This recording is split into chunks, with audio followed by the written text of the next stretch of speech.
টানা বৃষ্টি ও ভারত থেকে নেমে আসা পাহাড়ি ঢলে শেরপুরের নালিতাবাড়ি, ঝিনাইগাতি ও শ্রীবর্দী উপজেলার নতুন নতুন গ্রাম প্লাবিত হচ্ছে।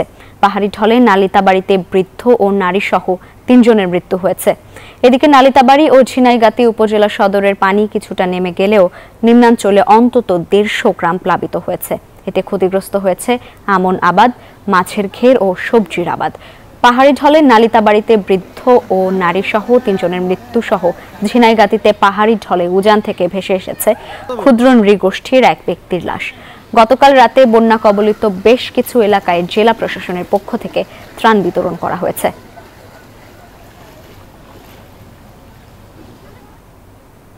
এনজিওর কিস্তি প্রথমবার বিকাশ পেমেন্ট করলেই ২০ টাকা ইনস্ট্যান্ট ক্যাশব্যাক।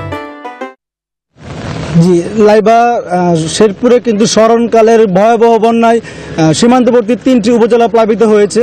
ভারত থেকে নেমে আসা পাহাড়ি ঢলের পানিতে শেরপুরের ঝিনাইগাতি, নালিতাবাড়ি এবং শ্রীবর্দী উপজেলার নিম্নাঞ্চল প্লাবিত হয়েছে। গতকাল রাতে কিন্তু বৃষ্টি কিছুটা কম থাকলেও আজ সকাল থেকে আবারও বেশ জোরে সোরে বৃষ্টি শুরু হয়েছে। এতে কিন্তু বন্যা কবলিত এলাকার মানুষ বেশ আতঙ্কিত হয়ে পড়েছেন।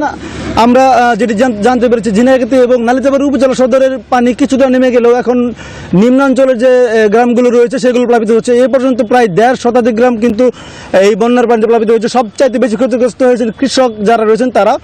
এই পর্যন্ত ২০,০০০ হেক্টর আমন ধানের আবাদ পানির নিচে তলিয়ে গেছে এবং শত শত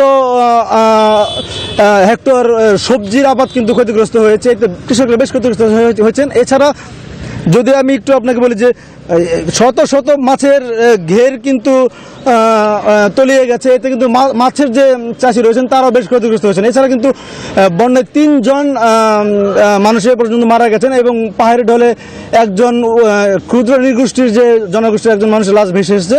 এ নিয়ে ৪ জনের লাশ উদ্ধার করা হয়েছে। তো এই ছিল শেরপুর থেকে আমার কাছে বন্যা পরিস্থিতির সর্বশেষ খবর।